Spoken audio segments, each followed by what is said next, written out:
Have you ever felt that by being intelligent or just a bit smarter, you end up becoming a target of criticism and judgmental looks? The truth is, intelligence, besides being a gift, can also be a burden. And that's exactly what Schopenhauer warns us about. Today, we're going to explore a surprising, even controversial idea. According to Schopenhauer, intellectually superior people should pretend to be foolish in environments where resentment and envy are present. Sounds strange, right? But stick around until the end, because I'll explain it and share a golden tip on how to apply this principle in your life without sacrificing who you really are. And of course, at the end, I'll also explain why this might be the secret to avoiding conflicts and protecting your peace of mind. First, let's get a better understanding of what Schopenhauer means. For him, human pride is rooted in intellectual capacity. However, showing off this superiority can be risky. He believes that in certain situations, it's wiser to mask intelligence. But why? Basically because it can stir feelings of envy and resentment in others, especially in competitive and ego-driven environments like work or even among friends and family. Imagine a common situation. You join a conversation, and when sharing an idea or opinion, you notice judgmental looks. Instead of admiration, you feel a tense atmosphere. That's the effect intelligence can have in social settings when it's perceived as a threat. Schopenhauer observed that in many cases, unlike wealth, intelligence triggers a special kind of envy. While wealth is something material and often seen as a product of luck or opportunity, intelligence is seen as an innate, personal ability, something you don't deserve to flaunt because it's simply who you are. He even compared the envy triggered by intelligence to that triggered by wealth. Why so much hostility? Simple. While many consider money to be something attainable, intelligence for many seems unreachable, and this breeds resentment. Now, for the most intriguing point, Schopenhauer recommends that to avoid conflicts and maintain good relationships, it's necessary at times to pretend to be less than you really are. This doesn't mean you should undervalue yourself or hide your achievements. It's a form of self-preservation, or as he says, putting on the skin of the simplest animal, as Balthasar Gracian also recommended in his book, The Art of Worldly Wisdom. You might be thinking, but isn't that betraying myself? Actually, it's a strategic way to protect yourself in environments where you know your intelligence might attract criticism or isolation.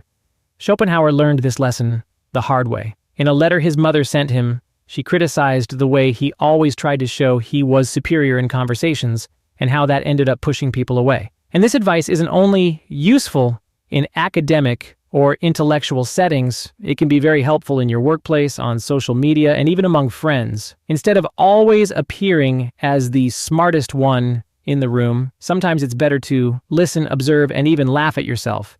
To illustrate this, here are a few examples of famous people who, by playing dumb or acting simpler than they really were, gained benefits in negotiations, built strategic relationships, or avoided conflicts.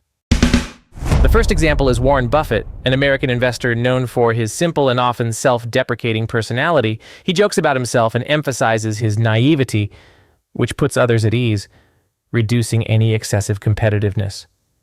This approach helps him in negotiations since other investors don't see him as a threat, allowing him to maintain good relationships in the financial market, where he could easily be seen as a shark. The second example is none other than Albert Einstein. The famous scientist often maintained a disheveled appearance and an eccentric personality. He would frequently play absent-minded in various day-to-day situations, which led people around him to underestimate his observational skills and social acumen. This allowed him to move among different groups without drawing too much attention and avoided being seen as an intellectual threat. This behavior also gave him more freedom to focus on scientific work without being interrupted by external demands or academic vanity. The third example is Benjamin Franklin, who used what became known as the Benjamin Franklin effect. He would ask people for favors, making them feel intelligent and important. He put himself in a lower and uninformed position to encourage others to help him, which not only built trust but made people think they were superior to him in certain respects. This tactic was crucial for his diplomacy and connections, especially in political circles where vanity and pride can obstruct cooperation. The fourth example is the writer Mark Twain, a very intelligent man who used humor to soften his knowledge and win over the public. He presented himself as simple and self-deprecating in many of his writings and speeches, which made him relatable and beloved. This approach helped him discuss complex and controversial topics like race and class without being seen as an elitist or distant intellectual.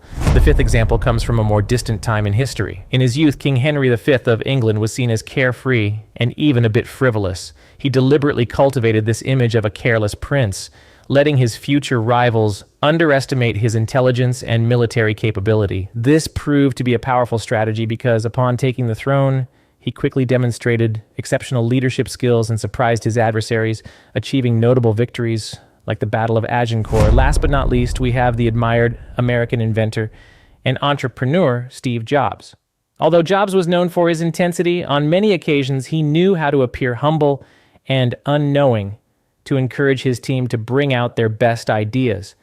He would ask about a problem with simplicity and curiosity, encouraging people to be creative and feel comfortable proposing innovative solutions. This asking naive questions strategy made his team believe they were also responsible for innovation, which helped Apple foster a creative and collaborative environment.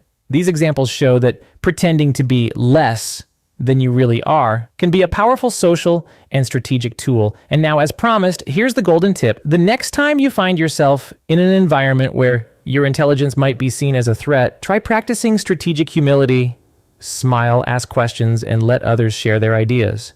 This not only makes interactions smoother, but also builds a more genuine connection with people.